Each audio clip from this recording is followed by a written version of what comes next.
Subscribe करें GST platform YouTube channel को और बेल आइकन प्रेस कर लें जीएसटी और इनकम टैक्स की वीडियोस सबसे पहले देखने के लिए। Good morning friends, GST platform के यूट्यूब चैनल में आप सभी का स्वागत है। जी हाँ फ्रेंड्स, जीएसटी के अंदर गुजरात हाई कोर्ट के द्वारा जीएसटीआर 3B में एक बहुत बड़ी रिलीफ दी गई है पिटिशनर को। ध्यान से सुनिएगा इस वीडियो को पूरा एंड तक, बहुत काम का होने वाला है आपके लिए ये वाला वीडियो। और ये जजमेंट की कॉपी आपको कहां मिलेगी? ये जजमेंट की कॉपी आपको मिलेगी हमारे मोबाइल एप्लीकेशन पे। मोबाइल एप्लीकेशन का लिंक आपको वीडियो के डिस्क्रिप्शन बॉक्स में दिया गया है। उस लिंक पे जाकर के आप एप्लीकेशन डाउनलोड कर लीजिए। जजमेंट की कॉपी वहां पर अपलोडेड है। हमारे एप्लीकेशन पे न्यू रिटर्न, जीएसटीआर 99C और दोनों का कॉम्बो कोर्स जो है वो भी अवेलेबल करवा दिया गया है, जिसमें अभी शिवरात्रि स्पेशल डिस्काउंट जो है वो भी चल रहा है, जिसके अंदर आपको हर एक कोर्सेज में फ्लैट 500 रुपीज का ऑफ दिया जाएगा। तो अगर आप इंटरेस्टेड हैं तो स्क्रीन पे जो नंबर दिए गए हैं इन नंबर्स पे कॉल करके आप डिटेल्स ले सकते हैं।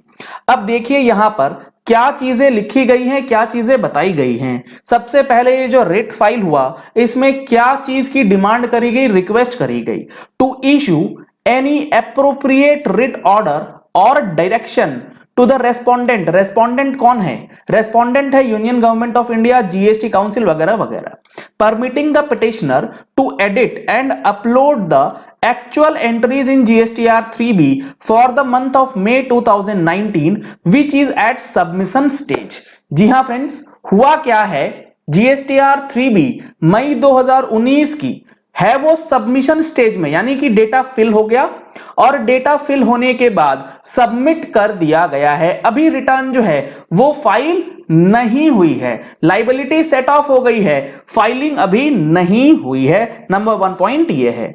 दूसरा, to issue any appropriate writ order और direction to the respondent to modify the conditions and rules mentioned in the annexure A by which a registered person can edit any error if occurred during the submitting or offsetting the ITC before the filing of 3B return।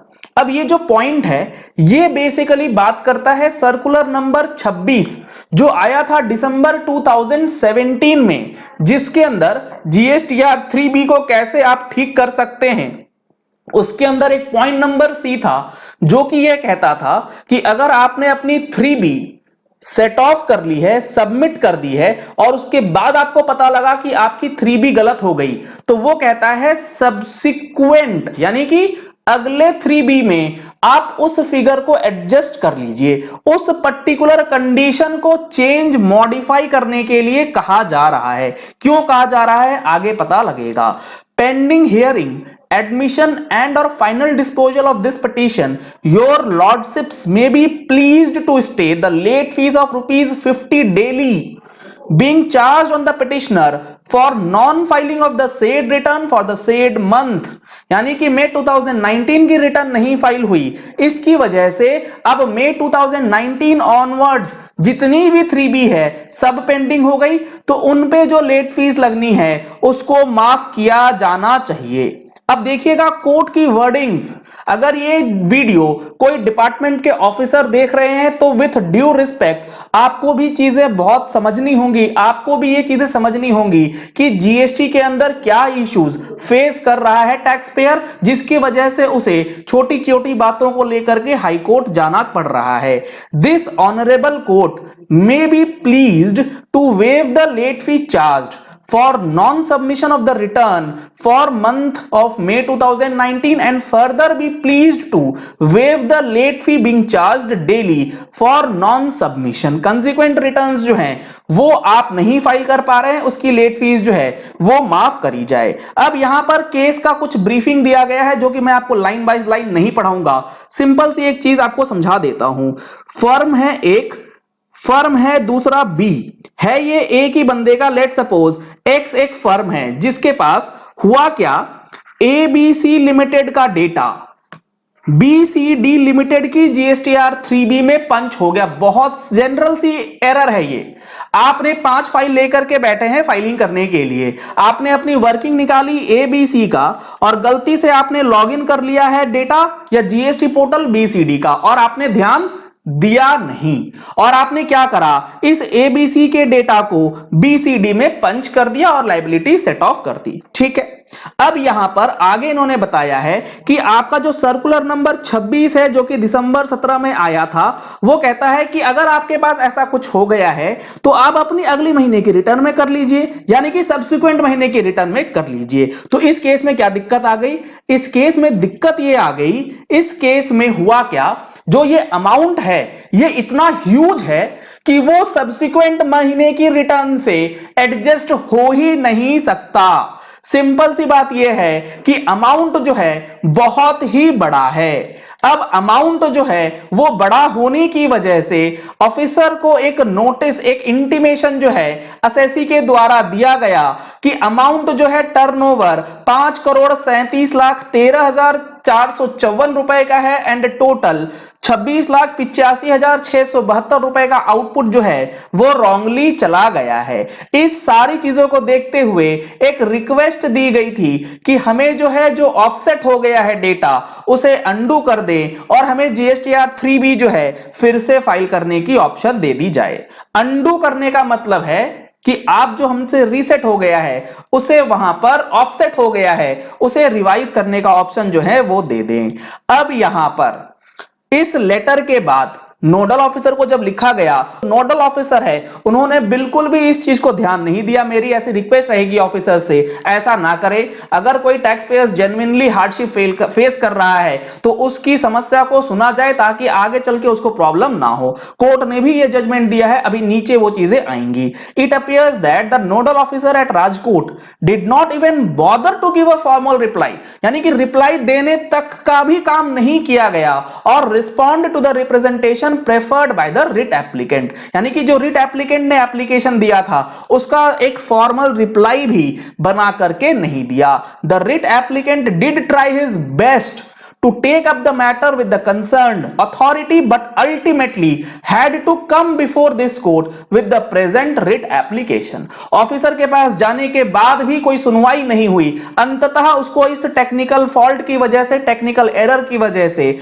Writ file करते हुए high court जो है वो आना पड़ रहा है। अब देखिए आगे इन्होंने क्या लिखा, we take notice of the fact that in the last 2 years, 2 साल पहले रिट फाइल हुआ, 2019 का ये मामला है। The respondents have not even thought fit to file a formal reply opposing the writ application. इस रिट एप्लीकेशन के लिए भी अपोजिंग का कोई भी एप्लीकेशन जो है वो नहीं दिया गया, कोई रिप्लाई जो है वो नहीं दिया जा रहा है। Even as on date time was prayed for which this court declined having regard to the facts of the present case। इन सारी चीजों को देखते हुए आगे यहां पर जो चीजें अब बताई गई हैं, यहां पर सिंपली भारतीय एयरटेल जो दिल्ली हाई कोर्ट का जजमेंट आया था उसको पूरा का पूरा कॉपी पेस्ट कर दिया है, जिसमें GSTR 3B को अमेंड और रिवाइज करने का ऑप्शन जो है वो दे दिया था। इसकी वीडियो हमारे चैनल पे ऑलरेडी अपलोडेड है, ऊपर आई बटन में आपको उसका लिंक मिल जाएगा। 10 in view of the aforesaid judgment, अब इस जजमेंट में कुछ है ही नहीं,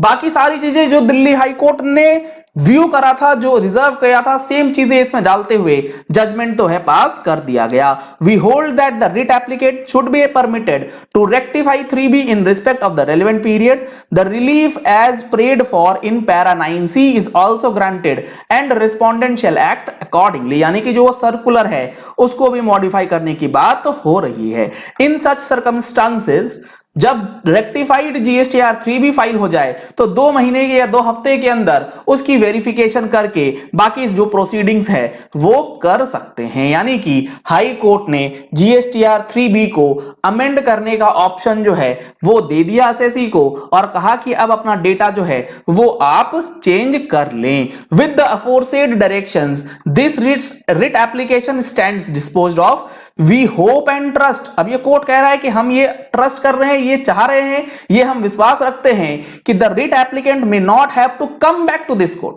वो फिर से इस कोर्ट में ना आए on any further technicalities that the department is in the habit